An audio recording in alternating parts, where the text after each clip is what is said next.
अस्सलामुअलैकुम दोस्तों, आज की इस वीडियो में बैटरीज में आने वाले 3 से 4 मोटे ताज़े मसलों के बारे में बात करेंगे। उनकी वजूहात और उनके हल भी बताऊंगा। बैटरीज में कुछ चीज़ें ऐसी होती है जिनकी अगर आपने एक बार सेटिंग कर दी तो दोबारा उन्हें छेड़ने की कोई ज़रूरत नहीं, और कुछ चीज़ें ऐसी होती है जिन पर आपने हफ्ते 10 दिन बाद तक नज़र रखनी होती है, जिससे कि आपकी बैटरीज आपको बैकअप भी अच्छा देती हैं, साथ ही साथ वो काफ़ी टाइम तक चलती हैं, उनमें कोई ख़राबी भी नहीं आती। चैनल को सब्सक्राइब कर दीजिएगा, क्योंकि आप में से 97 से 98% लोग ऐसे हैं जो कि मेरी वीडियोस देखते हैं लेकिन सब्सक्राइब नहीं करते। सब्सक्राइब करने से मेरी हौसला अफजाई होती है, जिससे कि फ्यूचर में मैं आपके लिए ऐसी मजीद वीडियोस बनाता रहूँगा। दोस्तों, बैटरीज में आने वाला सबसे पहला और बड़ा मसला ये होता है कि लोगों को बैटरीज का बैकअप टाइम सही नहीं मिलता। इसके बारे में बात करेंगे। इसके अलावा बैटरी जो है वो लाइफ उसकी कम होती है, यानी वो 2, 4, 6, 8 महीने में ही बैटरी जो है वो ख़राब हो जाती है। तो वो क्यों होती है और हम अपनी बैटरी को ख़राब होने से कैसे बचा सकते हैं। इसके अलावा मसला आता है बैटरी जो है जल्दी ख़राब हो जाती है। वो कैसे कि वो वोल्टेज ड्रॉप कर देती है, डेड हो जाती है, या फिर वो जल्दी डिस्चार्ज और चार्ज होती है, यानी वो चार्जिंग पर लगाई जाए तो चार्ज भी जल्दी हो जाती है, और अगर डिस्चार्जिंग की बात की जाए तो थोड़ा बहुत लोड डालने पर ही वो डिस्चार्ज हो जाती है। और इसके अलावा मसला आ रहा है जो सबसे ज़्यादा, वो बैटरी एक्सप्लोड होने का, बैटरी के फटने का मसला बहुत ज़्यादा आ रहा है।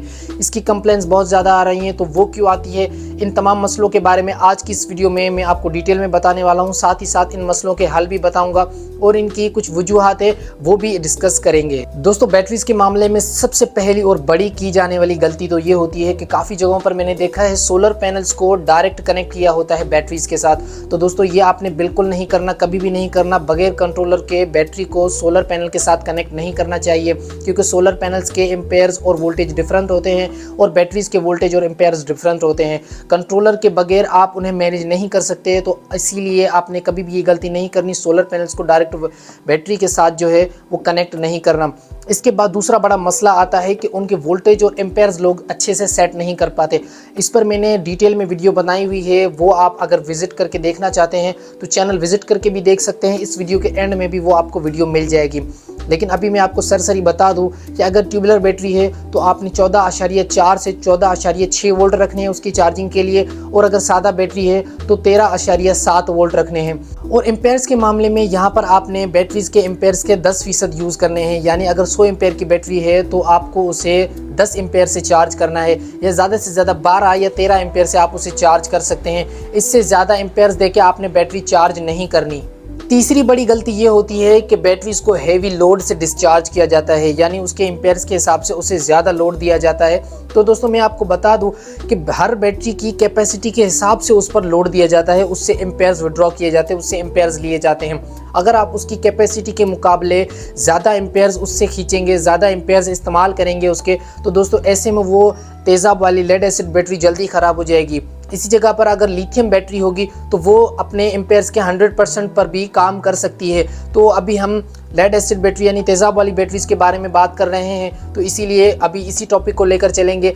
चौथे नंबर पर बड़ी गलती की जाती है कि लोग बैटरीज के टर्मिनल्स को साफ़ नहीं करते। तो दोस्तों, ये गलती आपने बिल्कुल नहीं करनी। जब भी आप अपनी बैटरीज में, आपकी बैटरीज में कोई भी मसला है, वो आपको लोड सही नहीं चला रही, वो चार्ज सही से नहीं हो रही, या कोई भी मसला है, सबसे पहले आप उसके टर्मिनल्स को चेक किया करें। इन्वर्टर में, MPPT चार्ज कंट्रोलर में, या PWM चार्ज कंट्रोलर में, या फिर इन्वर्टर या फिर जो भी कंट्रोलर लगा हुआ है उससे जो बैटरीज में टर्मिनल जा रहे हैं, ये तमाम कनेक्शंस आपने अच्छे से चेक करने हैं, बनिस्बत इसके कि आप यहाँ वहाँ की चीज़ों को चेक करें। आपने सबसे पहले तो अपनी बैटरीज के टर्मिनल्स को चेक करना है, उसके कनेक्शंस को चेक करना है। दोस्तों, अगर आपको लगता है कि आपकी बैटरीज के दूसरी किसी भी सेटिंग में कोई मसला नहीं है, तो ऐसे में आपको बैटरीज के टर्मिनल्स लाजमी चेक करने चाहिए। मोस्टली मसला जो आता है वो टर्मिनल्स का आता है। काफ़ी जगहों पर मैंने जब विजिट किया, कंप्लेंट्स आई, तो वहाँ पर सिर्फ और सिर्फ मैंने बैटरीज के टर्मिनल्स को साफ़ किया, उनके कनेक्शंस को चेक करके उन्हें रीजॉइन कर दिया, तो इससे वो उनका मसला जो था हल हो गया, यानी उनके सोलर सिस्टम बिल्कुल ओके हो गए।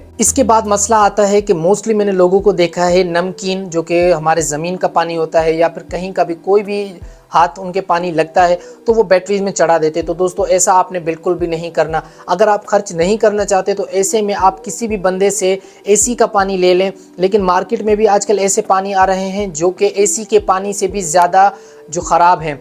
तो ऐसे में आप एसी का पानी इस्तेमाल कर सकते हैं, नहीं तो आप फ्योनिक्स या फिर ओसाका का पावर टॉनिक इस्तेमाल कर सकते हैं, जो कि काफ़ी ज़्यादा अच्छी रिजल्ट्स देता है बैटरीज में। इसके बाद मसला आता है कि बैटरीज में काफ़ी दिन तक पानी नहीं डालते लोग, उनकी बैटरीज का पानी जो है वो लो हो जाता है, ग्रेविटी लो हो रही होती है, लेकिन उन्हें कोई फ़र्क नहीं पड़ता, किसी को कोई पता ही नहीं होता कि हमने बैटरीज के साथ क्या करना है, उनमें कितने दिन के बाद किस तरीके से पानी डालना है।